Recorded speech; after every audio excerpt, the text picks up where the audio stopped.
No, We took a couple of small contributions, yes, and everything else was my time and given to the little tykes, and lots of pictures were taken. All the little kids wanted to have their picture taken with the king, and what a great and glorious day it was. Yes, 5 hours of my time, lots of my personal property that I just gave away.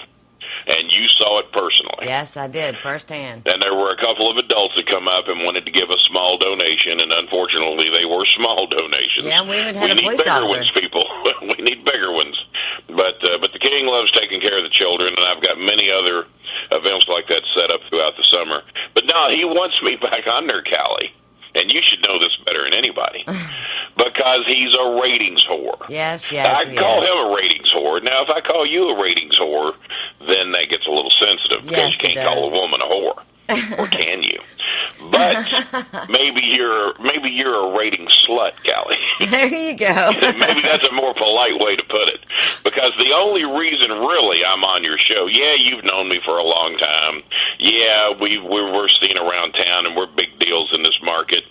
But the real reason you have me on your show is because you know what it does to your ratings. You've admitted that your ratings have tripled since you've put me on your show. That is true. So as much as you cuddle up to me and, hey, King, how you doing? And, hey, I'm looking forward to doing the show with you this week, don't think I don't know for 1 minute that if those ratings tanked and if they dropped below the 37,000 listeners you had before we started, you'd kick me to the curb in a heartbeat, and you'd have Cornette on here if you could. Kenny, that hurts me. That hurts me. You think I would do that?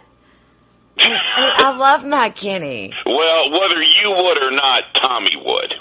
Well, whether you would or not, maybe you are a good enough friend that you would ride the storm out with me, so to say. Of course I am. I wanted to ride with you, but you were sick last week. Yeah, I was. We couldn't get you here to my home where I could show you the true love I had for you, and then do the radio show. But no, we didn't get to do that. You teased me. Aww. That's what ratings whores do. They tease. Okay. And that's what Tommy's doing. He's teasing everybody with this great debate because I really don't think Cornette will accept another one, to be honest with you. You don't? Let's face it, I don't think he will accept. Well, He realizes that I destroyed him in the last one when it comes to facts and truth. He threw out some stuff and then threw out some personal things that shouldn't have been brought up, which has forced me to reach into my reserve banks on information that I know on him.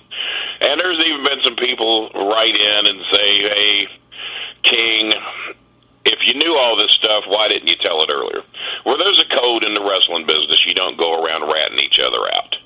You know, what happens in the wrestling business stays in the wrestling business.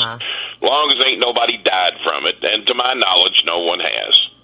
As long as ain't nobody died, you keep your mouth shut and you move forward and let someone else be the rat. Don't you be the rat. And everybody in the wrestling business knows that. I'm not breaking any ground here. But Jimmy violated that code when he talked about personal issues with me.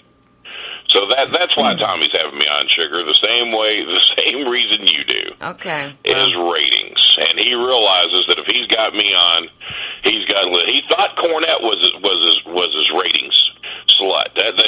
He thought he'd be banging Cornette for the rest of his life. And that was where his ratings were. But the ratings are dropping. People are getting sick of it, and they want the truth. And just like my good friend Paul Harvey, I represent the truth. Well, yeah, you did touch some nerves, I do believe, in this next clip that I'm going to play here. You had a problem with John Cena Sr., it seems. So let's go ahead and go to that clip. From the past, go ahead. Let's hear what did I say. Here you go. Where's he been? I threw some stuff his way. He acted like he wanted some of me. I made it clear I'd beat him within an inch of his life if he got within 15 feet of me. And all of a sudden, I guess he decided that, I don't think I want any of Kenny Bolin. I don't think I want any more of this show. I'm tired of getting beat by Bolin in the ratings. I'm tired of Bolin out verbally witting me. And I think he just quit. So you're telling me you ran him off? Well, apparently, Cornette ran Jerry Jarrett off because Jerry has morals, and once he thought about what he did, he quit. And then, I don't know about John Cena Sr.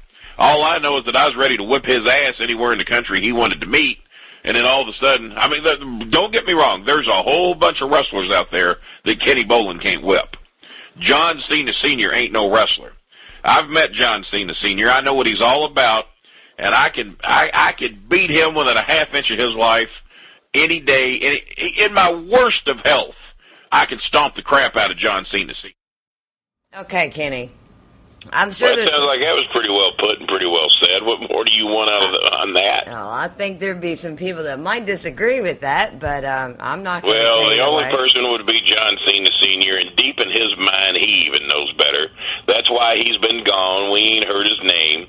He's got the best name ever in professional wrestling, John Cena. That's right.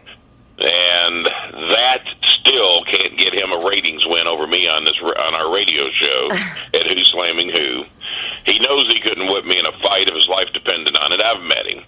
He's not a wrestler. He's not even a good manager. If he were a good manager, he could have managed his son. Right. But he didn't, and because he couldn't. That was my job. Oh, okay. And I managed John to the top. I'm the one that managed him for 3 years. I'm the one that swerved Vince McMahon's mind when he said that John Cena wouldn't be a star and that he didn't believe in him. Well, I did. And I'm the one that made him the $15 million a year earner that he was last year. And whether anybody wants to admit that or not, they can kiss my ass. I know what work goes into making a star. And John Cena just happens to be my most successful star that I've ever created, along with Mark Henry, who's Right. been in the WWE for the better part of 12 years now, 10, 12 years. Right. And, there's countless others, but those are the two that have been there the longest.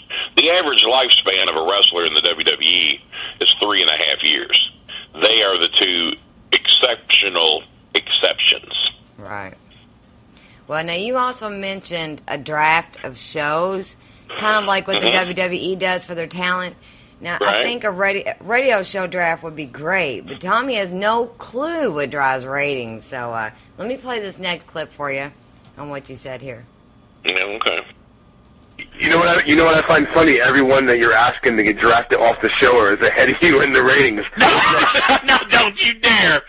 You dare try and put that out there. If Sheik were beating me in the ratings, he'd be on every week. Every week Sheik comes and he looks up on that little ratings chart and he sees the name Bolin ahead of him. And he say, well, what am I doing wrong? I'm a former WWE champion. Everybody in the world knows me. I've been on the E! channel. I've been on there with Howard Stern.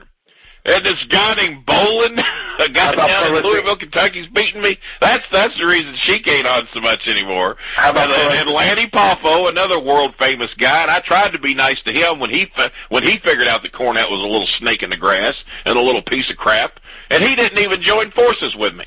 How about Pro Wrestling Illustrated? Let me guess, they should be drafted off too, right? Well, hell yeah, they should. Anybody that ain't going to align with me, I mean, come on. I have been the truth on this show since it started. Yeah, they say I'm the most controversial. Well, truth spurs controversy. Okay, Kenny. Well, what's your input on that? Well, boy, I sure can't argue with anything I said there. See, that's the great thing about me. I don't have to retract. I don't ever have to apologize.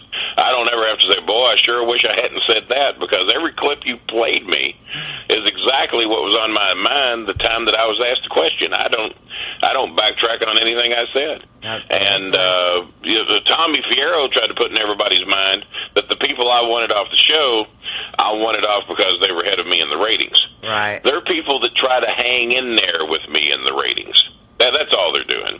And they're just obscuring the truth. They get on there and they make their rants and they make a little noise, and they might even mention me in their subject line, trying to get a few extra listeners. But the bottom line is, I'm the only one that comes on that show and tells the God's honest truth every week, and doesn't tell some old boring old story about what it was like when they were riding up and down the road.